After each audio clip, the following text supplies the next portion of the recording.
নানার কারণে কুল কায়নাত সৃষ্টি হলো, সেই নানার কলিজার টুকরাকে ফুরাত নদীর পানি দিল না। অথচ ইহুদি নাসারারা পশু পাখিরা পানি খায়। কিন্তু ইয়াজিদ বাহিনী ইমাম হুসাইনকে একটা ডাক দিয়ে বলল, ইয়া হুসাইন, ওই ফুরাত নদীর দিকে চাইয়া দেখো কেমন ঢেউ খেলছে রে।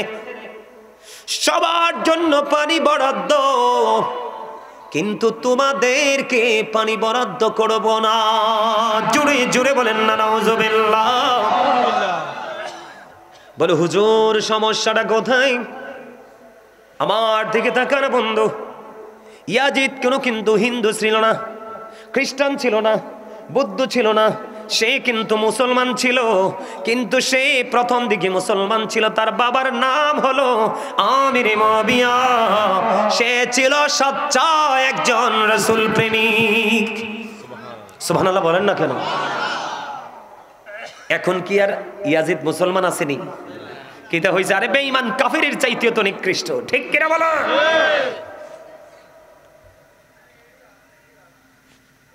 বন্ধুরে আমার, মন দিয়ে শোনেন ইয়াজিদের চরিত্রটা কেমন ছিল। ইয়াজিদের পক্ষের লোক কিন্তু আছে এখন আমাদের দেশে, আছে না নাই? আমি নিজে শুনছি বন্ধু, নামের আগেই পিসাব বলে হাজার হাজার মানুষের সামনে কারবালার বসে বন্ধু ইমাম হুসাইনকে নিয়ে কোনো প্রশংসা করেনি। আমি নিজের কানে শুনেছি প্রশংসা করতেছে ইয়াজিদ নাকি কোরআনে হাফেজ ছিল এবং প্রতিদিন নাকি 100 রাকাত নামাজ পড়তো। আরে নাউজুবিল্লাহ বলেন না। আপনি হাফেজ হয়ে লাভ হইব কি?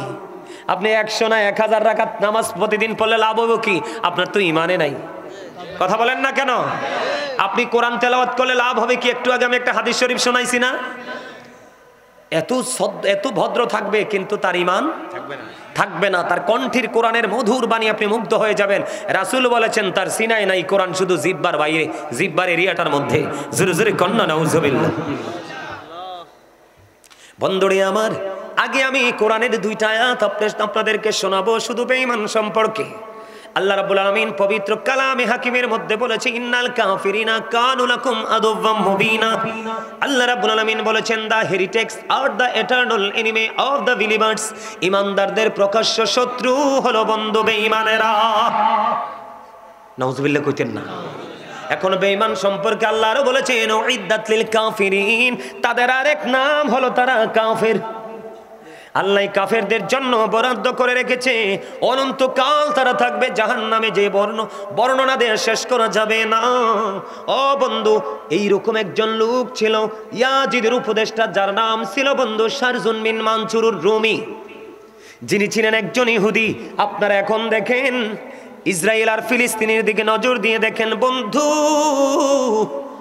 কোন কুকুর কেমনে কামড়ায় না। ঠিক কিনা বলেন? কোন কুকুর এমনি ভাবে আর একটা কুকুরের সামনে থেকে খাবার ছিনিয়ে নেয় না। যেমন ভাবে বন্ধু ফিলিস্তিনের নারী এবং ছোট ছোট অবলা শিশুদের উপর নির্যাতন চালিয়ে চালিয়ে বন্ধু তাদেরকে মেরে ফেলছে। কিন্তু ইহুদিরা জানে না আমার মাওলার শক্তি হলো বড় শক্তি।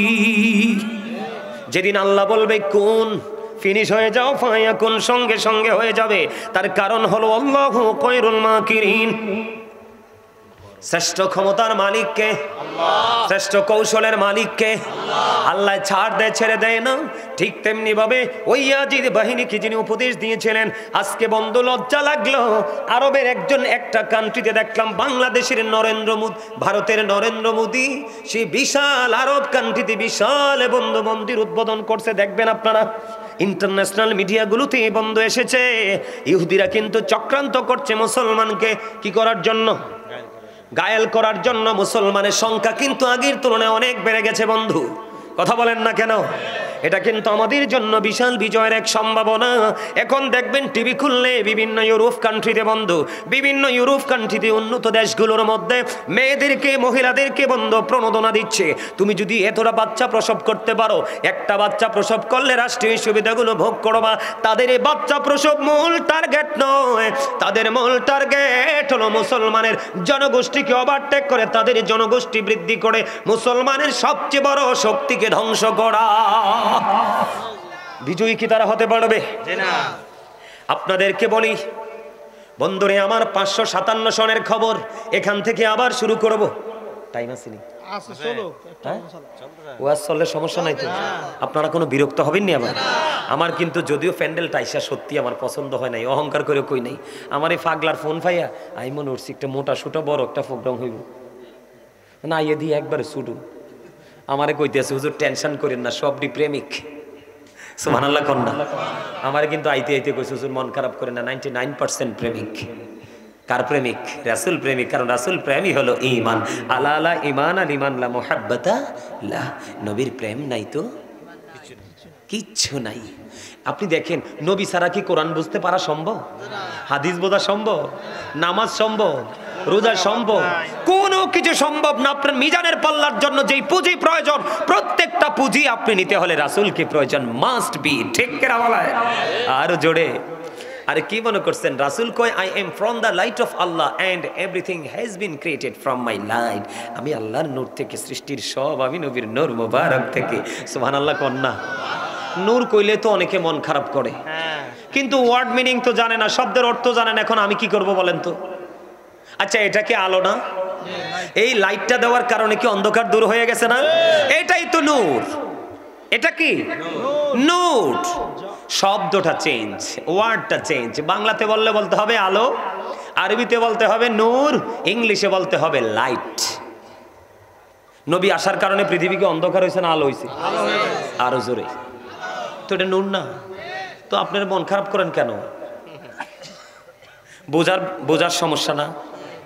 বন্ধু আমার দিকে তাকান, ইহুদিদের চক্রান্তের কথা বলছে। আপনারা মদিনায় গেছেননি?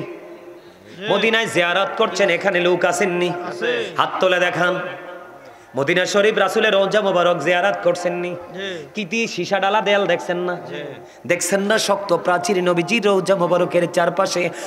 কেন হলো বন্ধু? হৃদয় খুলে শোনো, 557 সনের খবর বন্ধু। ইহুদিরা নবীজির লাশ দেহ মোবারক চুরি করার জন্য তারা চক্রান্ত করলো। তারা বুঝতে পারলো মুসলমানের বড় শক্তি হলো নবী মুহাম্মদ। রওজা থেকে সরাইতে পারলেই মুসলমানকে গায়েল করা যাবে বন্ধু।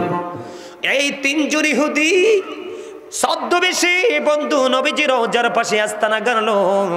দিনের বেলা তারা ঘর থেকে বের হতো না। কি হতো না? দিনের বেলা তাদের এই তাঁবু থেকে তারা বের হতো না। রাত্র যখন হতো তারা তাঁবু থেকে বন্ধু বের হয়ে যেত। হঠাৎ করে করে তারা বন্ধ রাতের বেলা মাটি খনন করতে শুরু করলো। মাটি খনন করে, দিনে কিন্তু করে না, বুঝে নেবেন, দিনে করে না। ইহুদি মুসলমানের কত বড় দুশমন দেখেন। দিনের বেলা তারা মাটি খনন করে না, রাতের বেলা মাটি খনন করে করে বস্তা বড় বড় জান্নাতুল বাকিতে নিয়ে বন্ধু মাটিগুলো তারা ফালাইতো। তৎকালীন সময়ে সুলতান নুরউদ্দিন জঙ্গির ঘরে নবী গেজে হাজির। নবীজি সুলতান নুরউদ্দিন জঙ্গির গড়ে গিয়ে হাজির। সুলতান ষড়যন্ত্র চলছে রে, মানুষের ছবিগুলো পর্যন্ত নবী দেখিয়ে দিলেন। সুলতান নুরউদ্দিন জঙ্গি প্রথম দিন বন্ধু পুরোটা তিনি কি করতে পারলেন না, আইডেন্টিফাই করতে পারলেন না। দ্বিতীয় রজনীতে আবার যখন নবীজি স্বপ্ন যুগে তার ঘরে হাজির হলো, যেই দুশমনগুলো তাদের ছবি পর্যন্ত দেখিয়ে দিল। সুলতান নুরউদ্দিন জঙ্গি সেই ইরাকেই তো, ইরাক থেকে বন্ধু রওনা দিলেন। হাঁটতে হাঁটতে হাঁটতে হাঁটতে হাঁটতে হাঁটতে বন্ধু দীর্ঘ সময় নিয়ে তিনি মদিনায় চলে আসলো। মদিনায় চলে এসে তিনি এলান করে দিলেন সকল মদিনাবাসীকে তিনি পুরস্কার দিবে। সুবহানাল্লাহ কইতেন না? আরো জোরে কর না সুবহানাল্লাহ। আপনাদের সামনের খালি জায়গাগুলো আমার সামনের দিকে এসে ফিল আপ করে বসেন তো। আসেন, যারা আলোচনা শুনবেন আর কি, তারা সবাই আমার সামনে আসেন। আপনারা যখন সবাই সামনে বসবেন তখনই কিন্তু কথাগুলো যখন ছোট করে বলবেন মজা হবে। আসেন, যাদের আলোচনা শোনার ইচ্ছা আছে শেষ পর্যন্ত, আর যাদের ইচ্ছা নাই এই সুযোগে যাইতে পারেন। কি ঠিক কথা কইছি না?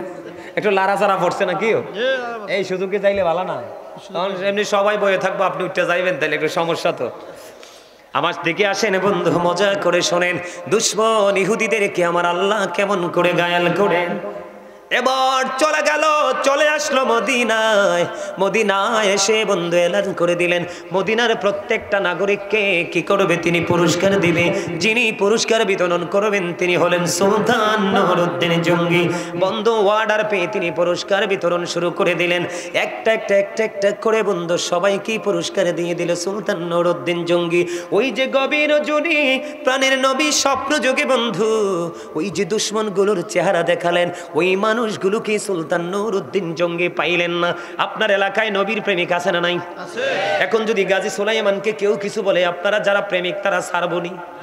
ছাড়বে না। তার কারণ হলো এই কারণে সেই কিন্তু মূলত গাজী সুলাইমানকে ভালোবাসা না, তার ভালোবাসা হলো গাজী সুলাইমানের হৃদয় ভরা নবীর প্রেম। নবীর প্রেমিক কখনোই ইজ্জতহানি হতে পারে না, ঠিক কিনা বলে? এবার বন্ধু সুলতান নুরউদ্দিন জঙ্গি প্রশ্ন করলেন, আর কি কোনো লোক পুরস্কার থেকে দূরে আছে কিনা? আমার পুরস্কার পাইনি এমন কোন লোক আসেনি? কই হুজুর আছে গো। কয় কোথায় রে? কয় তারা হলো অত্যন্ত ভদ্র মানুষ। নাউজুবিল্লাহ কন্যা। কেমন শয়তান দেখেন। কয় তারা অত্যন্ত জেন্টেল ভিআইপি পারসন। কয় কেমন ভিআইপি? কয় তারা দিনের বেলা বের হয় না, তারা সারা দিন আল্লাহর ইবাদতে থাকে। কয় ইবাদত হইল নবীর রওজা থেকে নবীজিকে সরানো। সুলতান নুরউদ্দিন জঙ্গি কিছু বললেন না। কই তোমরা সবাই আমার সঙ্গে চলো, ওই লোকগুলোকে আজকে পুরস্কার দিতে হবে। যখন বলেছেন নবীজির রওজার কাছে ওরা অবস্থান করতেছে, সুলতান নুরউদ্দিন জঙ্গি বললেন আমার বসতে আর বাকি রইল না, ওইগুলোই হলো আমার নবীর কাল দুশমন।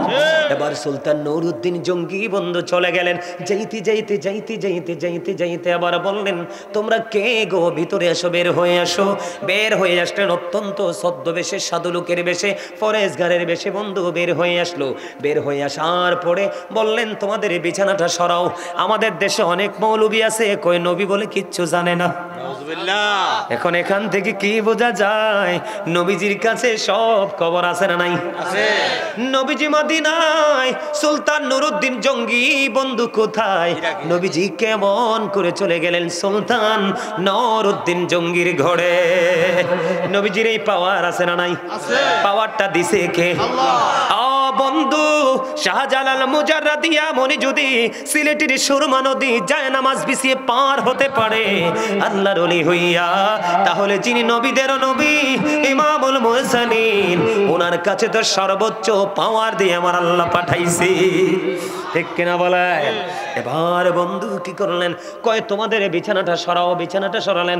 সরানোর পরে দেখলেন বন্ধু তৎকালীন সময় কিন্তু আমার সাথে আলেমরা আছে আমার চাইতে যোগ্য এবং দক্ষ। আমি সবাইকে মনে করি, আমি নিজেকে কখনোই বড় মনে করি না, মানুষ ভালোবেসে দাওয়াত দিয়ে আসি। বন্ধু আমার সাথে যোগ্য দক্ষ আপনাদের মাঝে আর থাকতে পারেন আছেন।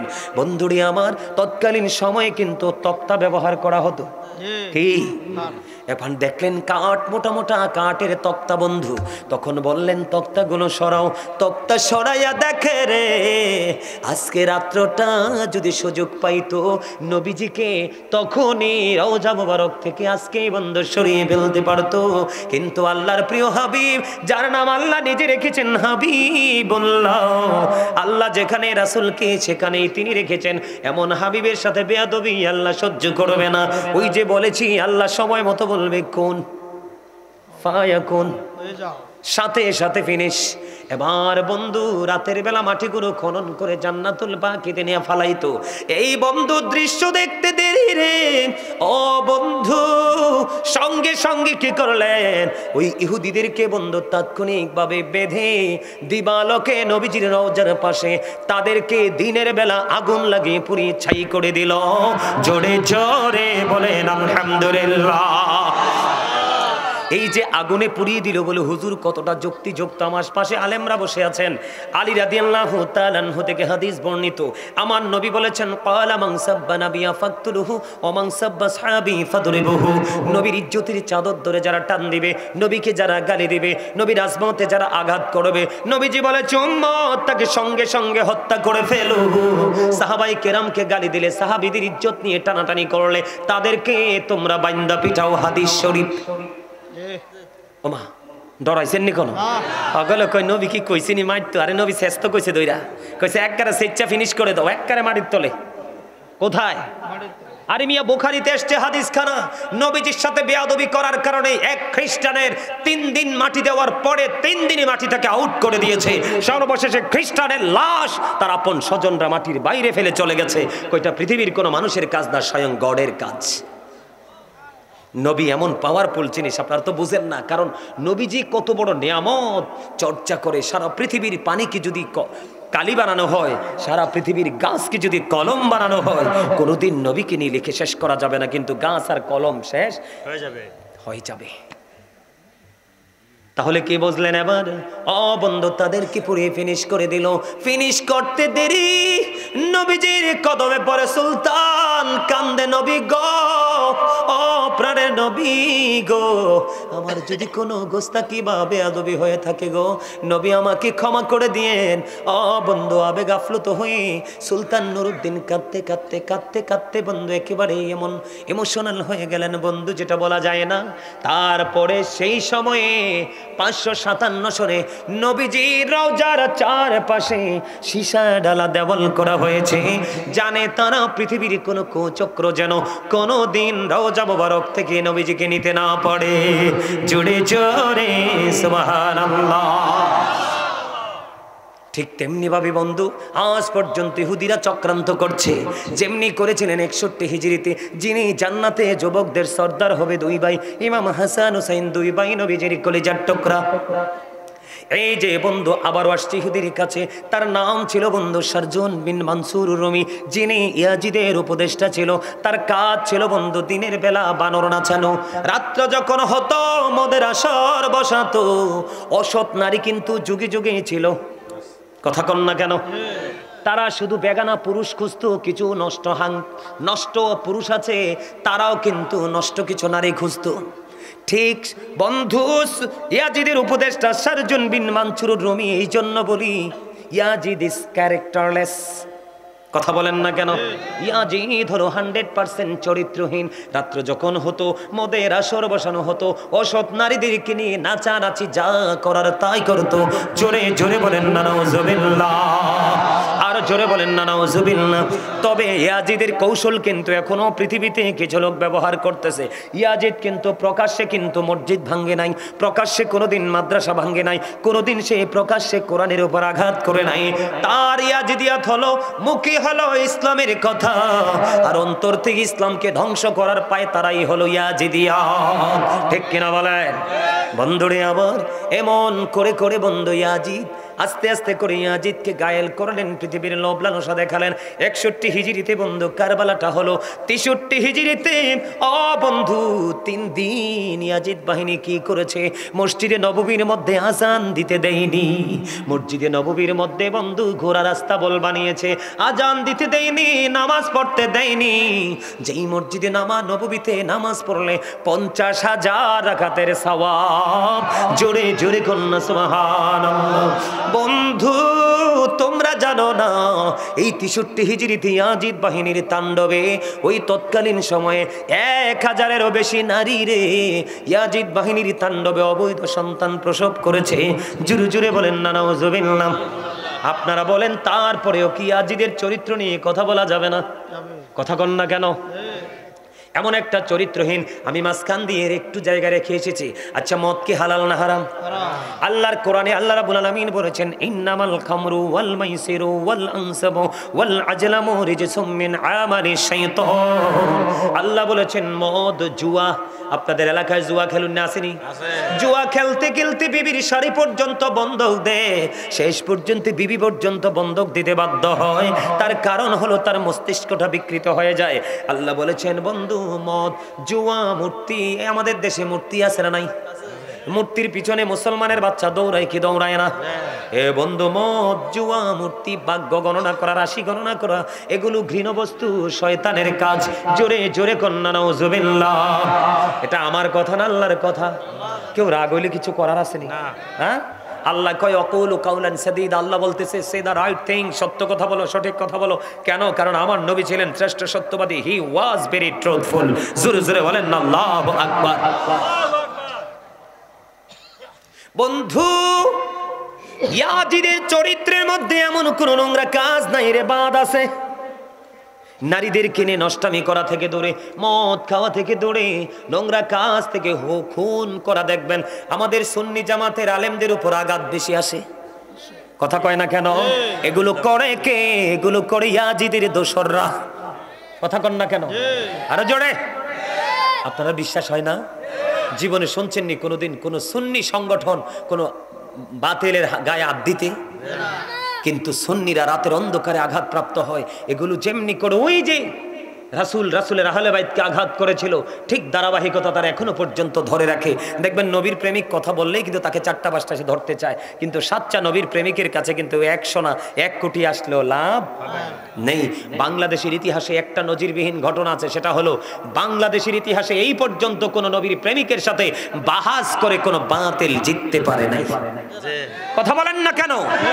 আপনারা অনলাইন ঘেটে দেখবেন ইদানিং যে বাহাসগুলো হয়েছে কি নজিরবিহীন পরাজয় হয়েছে। কারণ নবীর প্রেম হলো ঈমান, ঈমানের শক্তি হলো একজন ঈমানদারের সবচেয়ে বড় পুঁজি। কথা কন না কেন? বন্ধুরে আমার, 700 সাহাবীকে অতর্কিতভাবে হত্যা করেছে। 63 হিজরিতে 1000-এরও বেশি মহিলাকে ধর্ষণ করেছে বন্ধু। তারা অবৈধ সন্তান প্রসব করতে বাধ্য হয়েছে বন্ধু। তৎকালীন সময়ে পবিত্র ভূমির রে 10,000-এরও বেশি মানুষকে অতর্কিতভাবে তারা হত্যা করেছে। তারপরেও কি বলবেন? ইয়াজিদ বাহিনী কথা বলা যাবে না।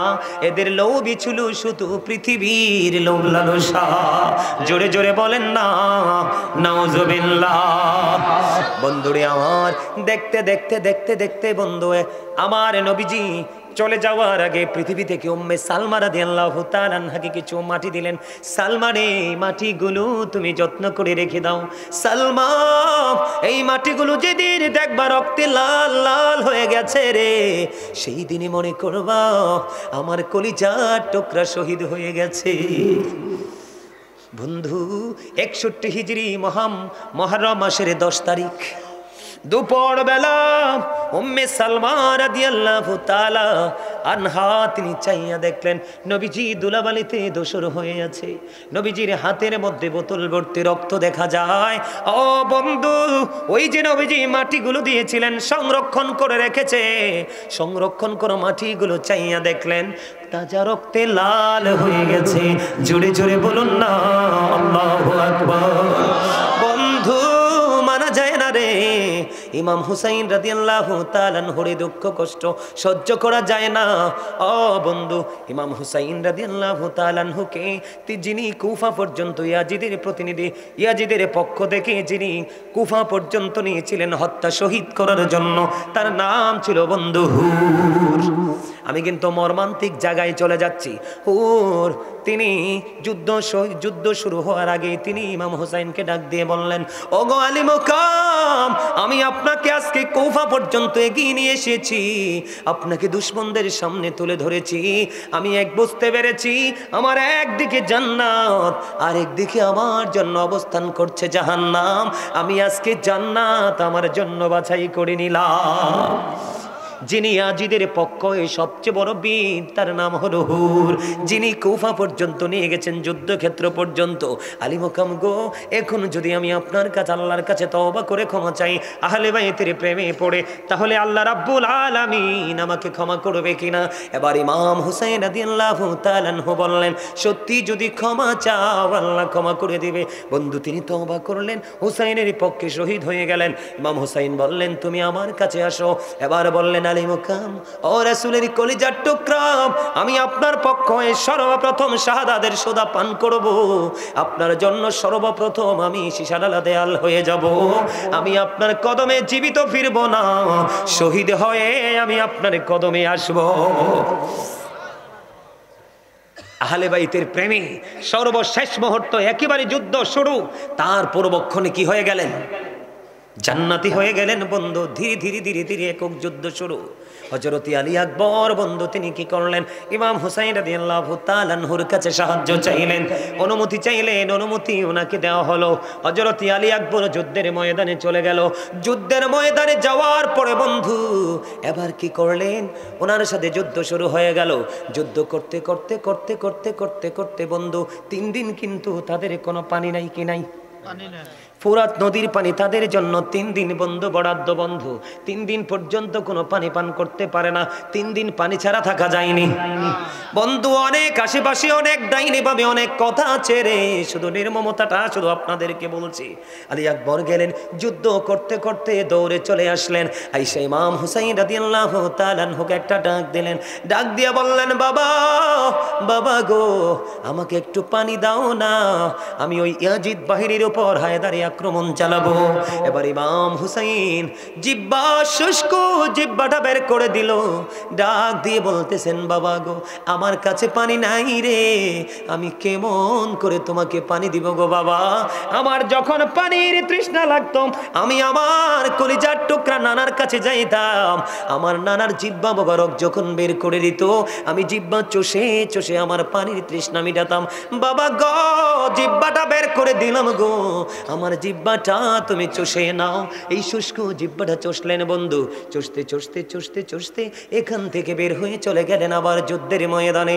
যুদ্ধের ময়দানে যুদ্ধ চলতেছে, হঠাৎ করে বন্ধু বাবা বলে একটা চিৎকার করলেন। চিৎকার করতে দেরি, যাইয়া দেখলেন আলী আকবরের বুকে তীর বিঁধল গো। ও বন্ধু, আলী আকবর মাটিতে লুটিয়ে পড়লো। যখন হযরত হুসাইন রাদিয়াল্লাহু তাআলা আনহু তীরটা খুললো, রক্তের বন্যা বন্ধু বইতে শুরু করলো।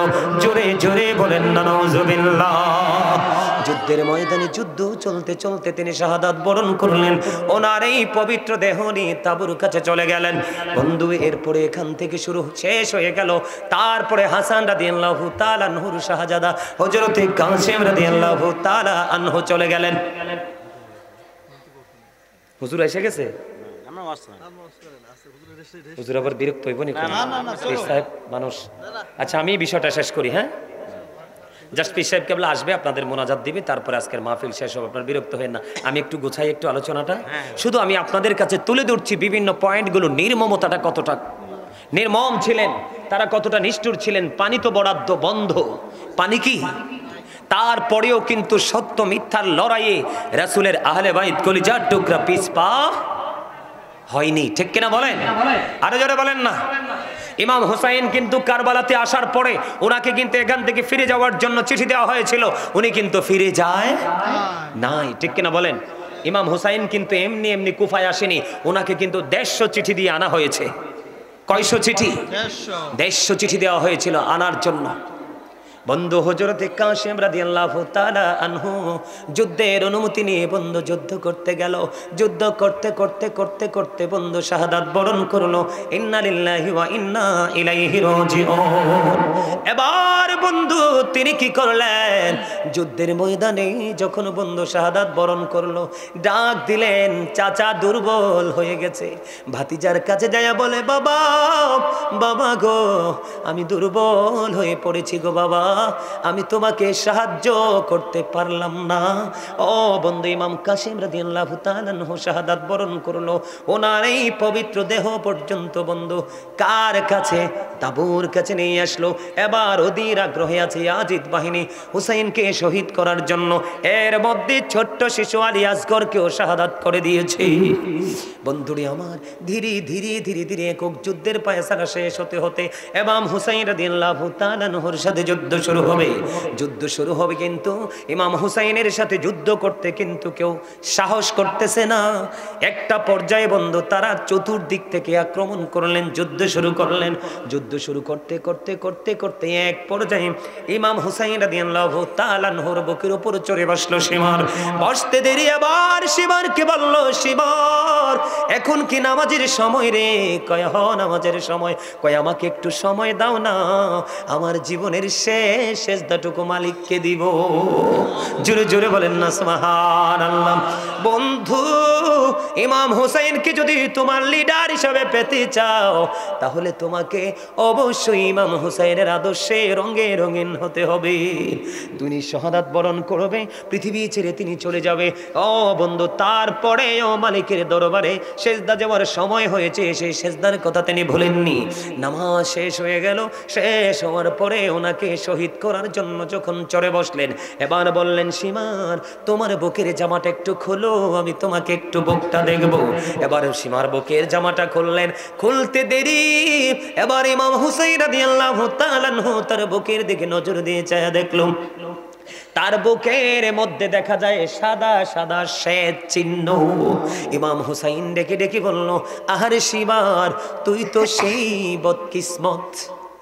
নাউজুবিল্লাহ বলেন না, আরো জোরে বলেন না নাউজুবিল্লাহ। কই সীমার, তুই তো সেই বদকিসমত। আমার নানা আমাকে বলে গেছে, সাদা দাগের কুকুরগুলো রে আমার বাগান হরণ করে নিয়ে যাবে। আমার নানার কথা অনুযায়ী তোর বুকের মধ্যে সাদা সাদা সে চিহ্ন দেখতে পাইলাম। এটাকে হাদিসের ভাষায় ডবল রোগ বলা হয়, আবার কুষ্ঠ রোগ বলা হয়, ঠিক কিনা বন্ধুরে আমার? এই ডবল রোগ, কুষ্ঠ রোগ, আমরা বাংলাদেশের মানুষ এটাকে বলে শ্বেত রোগ। বিভিন্ন জায়গা সাদা হয়ে যায় মানুষের, আছে না নাই বন্ধুরে আমার? ওই সীমার কি করলেন বন্ধু? ওই তলোয়ার চালালেন, পবিত্র দেহ থেকে মাথাটা আলাদা করে দিলেন। ইন্না লিল্লাহি ওয়া ইন্না ইলাইহি রাজিউন। বন্ধু, শহীদ করে ইয়াজিদ বাহিনী ক্ষান্ত হলো না। ও বন্ধু, এই মরুভূমিতে ঘোড়া দিয়ে বন্ধু বালু উড়িয়ে দিল, বালু উড়িয়ে দিল, ধুলাবালিতে পুরো পরিবেশটাকে নোংরা করে দিল। ঘোড়ার কদম দিয়ে তাদের এই পবিত্র দেহ এবং চেহারা, পবিত্র চেহারা মোবারককে পদধলিত করলো। জোরে জোরে বলেন না নাউজুবিল্লাহ। আসলে মূলত ঘটনাটা ঘটেছে ইয়াজিদের কাছ থেকে পুরস্কারের জন্য, কিন্তু ইয়াজিদ কখনোই পুরস্কার দিবে না, ঠিক কিনা বলেন? ইয়াজিদ বাহিনী এতটা দুষ্ট ছিল, এতটা কুচক্রে ছিল বন্ধু।